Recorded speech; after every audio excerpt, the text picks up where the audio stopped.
Good afternoon. I'm Sulakshana. I'm from India. I work in a state called Chhattisgarh, which is partly a tribal state with 1/3 of the population as tribal. I am part of the People's Health Movement and the Public Health Resource Network. I don't claim to represent the tribal community because I myself am not a tribal, but I have been working with these communities for many years, and I hope to share some of my experiences and understanding. I think first of all, we need to understand that tribals or indigenous populations face multiple marginalizations. So it's economic, social, cultural, political, and they are often situated in certain geographical areas which are very challenging, with issues of, severe issues of access. However, they are not a small population. For instance, in India, we have nearly 100 million tribal population, and I'm sure the numbers would also be quite large in some of the countries which are represented here.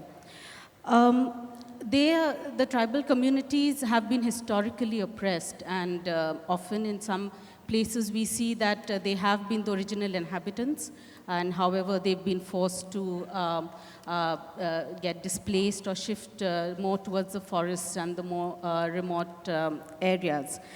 And they're also at the receiving end of the resource conflict and often face a lot of human rights violations and denials.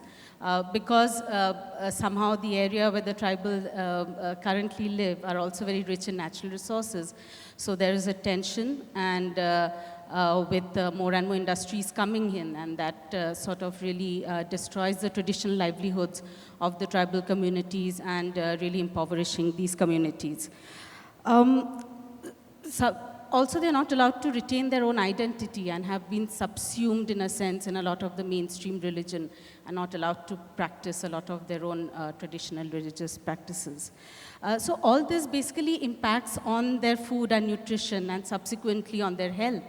And we find that in terms of indicators in these communities, I can say from India, for instance, undernutrition is like nearly 10 points higher than the other populations. Life expectancy is nearly 10 to 20 years lower than the other populations and the average Indian. Even though their health status is much worse than others, the service gap is equally huge. So services, when we talk about health services, nutrition, education, or any other services, these are the areas which are extremely underserved. And one finds that these communities are still dying of diseases like diarrhea, malaria, TB, something we thought that we had conquered. On one hand, the modern medicine does not reach these communities, and on the other hand, the traditional systems of medicine have been destroyed, and currently, due to a lot of deforestation, a lot of these medicines are also not available, and they are sort of left in the blue. In terms of provision of services, another thing that I found in working in these areas is the whole issue of victim blaming and disrespect that we find that a lot of that the system, whether it's the health system, whether it's the education system, so the whole issue of blaming these communities themselves for their situation instead of looking at the wider determinants of exactly what is it that brought them to this this sort of vulnerable situation, that is completely denied, and that this is not only on part of the service providers. Even policymakers and government continue to do this victim blaming and continue to sort of not really consider them as really respectful citizens of the country. In provision of services, we find that the private sector does not reach these areas because it's not profitable for the private sector to go here. So in such a situation, public provisioning of services becomes extremely critical and essential, and provision of free services becomes very important, whether it's drinking water, whether it's education or health. Now, why this situation? I mean, I think what I've said, a lot of you know, I mean, most of you would know about it, and governments know about it, politicians know about it. Still we find they continue to be in this situation. So the issue is with invisibility, like Miriam said, and also with political marginalization.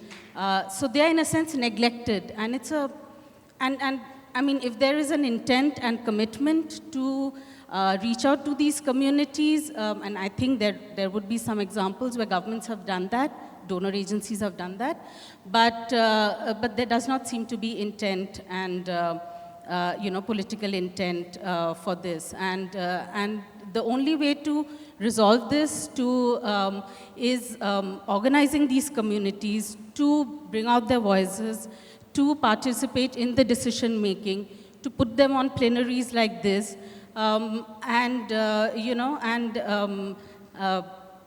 help them to articulate their demands and their needs. And I feel that governments can do a lot in that, in providing democratic spaces for these communities, because usually when communities talk about these issues, they are, they are instead subject to violence and various other very negative actions. So the democratic space needs to be provided to the communities. Secondly, legal provisions for rights, for ensuring their rights need to be provided, not only in terms of healthcare definitely, but their right to the natural resources and all the other determinants of health, which sort of really affect their lives. And donors, in a sense, really, I think since morning we've been diagnosing the problem, and I think that, the diagnosis has been quite spot on in terms of work, that the need for work on human rights and things like that. But the problem is when it comes to strategies and when it comes to interventions, narrow selective biomedical interventions are not going to solve the problem, and they remain highly inadequate. So there has to be a mobilization on broader issues, and donors also need to understand that. And for instance, if there's severe acute malnutrition, just providing some pills is not going to help. You have to work on their food security. If there is displacement happening due to an industry, you need to work on those issues. And like Abhina said, donors and policymakers cannot shy away from this responsibility. I just end by saying that,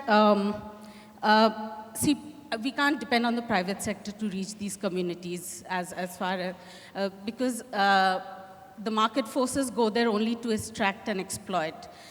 So I think the relevance and the significance of public services and of the government investing in these communities, in these areas, along with them participating in the decision making and political mobilization of these communities, that's what's going to work and change the future for these communities. Thank you.